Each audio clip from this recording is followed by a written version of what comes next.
안녕하세요. 매일 아침 말씀 묵상에 오신 여러분을 진심으로 환영합니다. 10월 18일 수요일 초대교회와 안주지대. 우리는 늘 안주하기를 좋아합니다. 걷기보다는 멈추기를 좋아하고 서있기보다는 앉기보다는 누워있기를 좋아합니다. 누워있다 보면 잠이 듭니다. 이제 우리는 안주에서 일어나야 되겠습니다. 새로운 도전과 새로운 시도들로 새로운 삶을 만들어 봐야겠습니다. 생각할 문제. 초대교회에서 신자들이 예루살렘을 떠나 선교하게 된 계기는 무엇인가?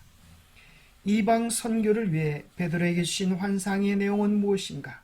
오늘 우리에게 주는 교훈은 무엇인가? 사도행전 7장에서 서대반이 순교를 당합니다. 사도행전 8장에서 이제 박해를 피하여 예루살렘에 있던 교회가 유대와 사마리아 모든 땅으로 흩어지는 일이 일어나게 됩니다. 경건한 사람들이 서대반을 장사하고 위하여 크게 울더라. 사울의 교회를 참멸할세 각 집에 들어가 남녀를 끌어다가 옥에 넘기니라.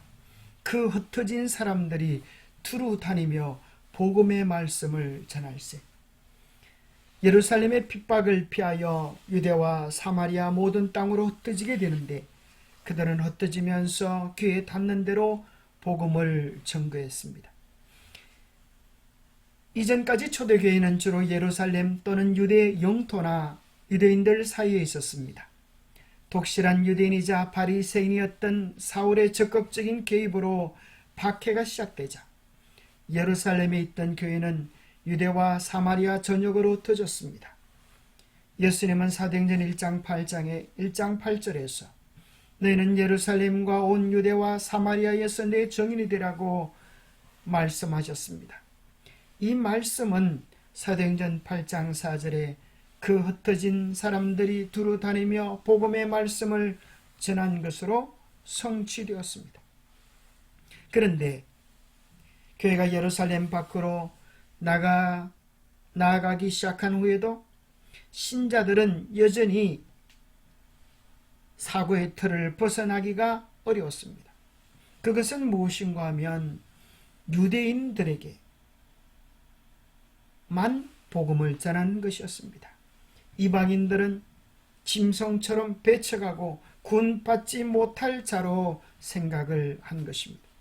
그래서 그들은 흩어진 후에도 여전히 유대인 중심으로 복음을 전했을 때에 하나님은 그 당시 교회의 지도자였던 베드로에게 그 사고의 틀을 안주지대를 벗어날 수 있는 새로운 도전의 비전을 더해 주십니다.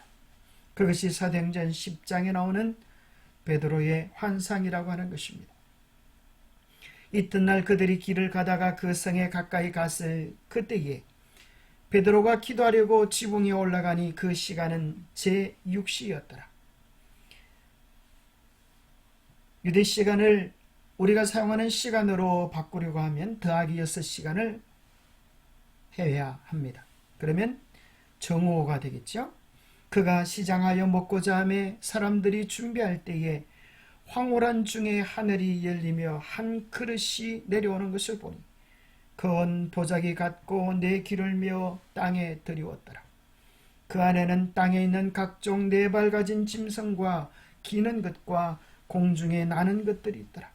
또 소리가 있어 되 베드로야 일어나 잡아먹으라 하거늘 베드로가 이르되 주여 그럴 수 없나이다. 속되고 깨끗하지 아니한 것을 내가 결코 먹지 아니하였나이다 한데 또 두 번째 소리가 있으되 하나님께서 깨끗하게 하신 것을 내가 속되다 하지 말라. 세 번째 그와 같은 일이 있고 보자기가 올려지고 나서 환상에서 깨어납니다. 이 환상이 의미하는 내용은 무엇이었을까요? 이제는 십자가 이후에 아무 짐승이나 먹어도 된다고 하는 것일까요? 결코 그런 것이 아닙니다. 본문 속에서 이 내용의 진정한 의미를 발견하게 되는데 이어지는 내용은 이와 같은 것입니다. 사도행전 10장 28절 29절에 보면 고넬료를 만나게 됩니다. 그리고 베드로는 이렇게 이야기합니다. 유대인으로서 이방인과 교제하며 가까이 하는 것이 위법인 줄은 너희도 알거니와 하나님께서 내게 지시하사 아무도 속되다 하거나 깨끗하지 않다 하지 말라 하시기로 부름을 사양하지 아니하고 왔노라. 묻노니 무슨 일로 나를 불렀느냐. 그 꿈에 대한 직접적인 해석을 사도 베드로는 설명하기를 아무도 속되다 하거나 깨끗하지 않다 하지 말라. 모든 이방인들에게도 복음을 전할 수 있는 문이 열렸음을 이야기해 주고 있습니다. 10장 47절 48절에 보면 그 이방인들에게도 유대인들과 똑같이 성령이 임하고 베드로가 침례를 베풀므로 구원이 이방인 땅에도 이루어지는 놀라운 역사를 기록해 주고 있습니다. 바로 성령 하나님께서 확정하신 것입니다. 이방인들도 똑같이 그리스도인이 될 수 있음을 이야기해 주는 것입니다. 이제는 더 이상 표면적 혈통적 이스라엘이 아니요 거듭난 이스라엘이 진정한 거듭난 사람이 진정한 이스라엘 아브라함의 후손이라고 하는 사실을 확정해 주는 말씀입니다. 초기 베드로는 이방인들과 함께 있는 모습을 보이는 것조차 꺼려했습니다. 그러나 하나님께서는 베드로를 자신의 안주지대에서 나오게 하셨고 그의 마음을 바꾸셨습니다. 그는 복음 전파의 사명이 실제로 무엇을 수반하는지 예수님의 죽음이 온 세상을 위해 무엇을 이루시는 것인지를 배우기 시작했습니다. 우리는 늘 복음을 전하지만 사람들과 교제하지만 대부분 교우들끼리 교제의 한계를 경험할 때가 많습니다. 이제 우리는 새로운 도전을 해야겠습니다. 이전에 사귀지 않았던 사람들, 말을 걸지 않았던 사람들, 교제의 폭을 넓혀야겠습니다. 경험은 우리에게 있어서 큰 힘이 됩니다. 이런 말이 있습니다. 도둑질 빼고 다 해보아라. 죄를 짓지 않은 일이라면, 긍정적인 일, 선한 일이라면 복음 전도를 위하여 다양한 시도들을 해보아야 할 것입니다. 미켈란젤로는 이런 말을 했습니다. 주여, 제가 이런 것보다 항상 더 많이 갈망하게 하소서. 데일 카네기는 세상의 중요한 업적 중 대부분은 희망이 보이지 않는 상황에서도 끊임없이 도전한 사람들이 이룬 것이더라고 말했습니다. 새로운 도전들, 이것이 새로운 업적, 새로운 변화, 새로운 발견을 낳는 것입니다. 웃기는 이야기 속에 이런 이야기가 있죠. 남편은 집에 두고 오면 근심덩어리, 같이 나오면 짐덩어리, 밖에 내보내면 걱정덩어리, 마주 앉아있으면 왼수덩어리. 왜 그럴까요?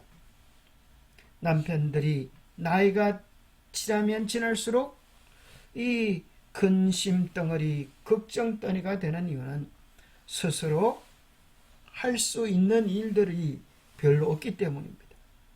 평생을 여자 덕을 보며 살아왔던 남자들이 이제 나이가 들면서 새로운 시도들을 해봐야 할 것입니다.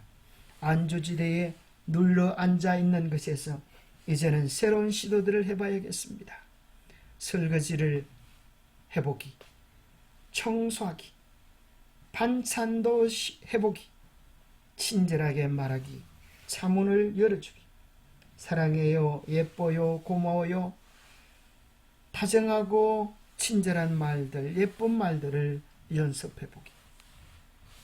무엇이 내게 가장 필요한지를 생각해보고 다양한 시도들을 통하여 우리는 새로운 삶을 만들어 갈 수 있을 것입니다. 영감의 교훈입니다.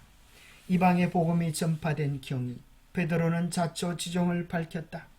우선 환상과 관련된 그의 경험을 말하고 그 환상으로 그는 더 이상 할례와 무할례의 의문에 따른 구별을 하지 않고 이방인들을 부정하게 보지 말도록 훈계를 받았다고 역설하였다.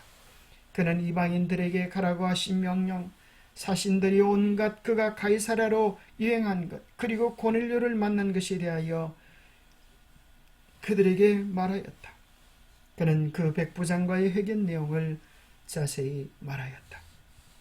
그리하여 유대인들의 제한된 개념들이 서서히 깨어져서 기독교의 복음이 온 땅 끝까지 전파되어지는 역사가 일어나게 된 것입니다. 기도하겠습니다. 하나님 아버지, 우리가 가지고 있는 수많은 벽들을, 담들을 무눌 수 있도록 도와주시옵소서. 하나님의 사랑은 언제나 온 세계를 품었지만 우리는 편견과 아집으로 제한된 사랑을 할 때가 많습니다. 우리를 도와주셔서 벽을 허물어 다리를 내게 하여 주옵소서. 때로 우리가 당하는 시련과 어려움, 역경들까지라도 하나님께서 사용하여 주셔서 우리의 선교적 영역을 더 확장시키기 원하시는 하나님의 도구들로 사용하고 계심을 인하여 감사합니다. 하나님의 뜻을 깨달아 참으로 때를 얻든지 못 얻든지 복음을 전하기 위하여 힘쓰는 우리가 될 수 있도록 축복하여 주시옵기를 우리 주 예수 그리스도 이름 머지하여 간절히 간구하옵나이다. 새로운 도전, 새로운 시도들을 통하여 우리의 영역들을 넓혀가는 멋진 하루가 되시기를 축복합니다. 감사합니다.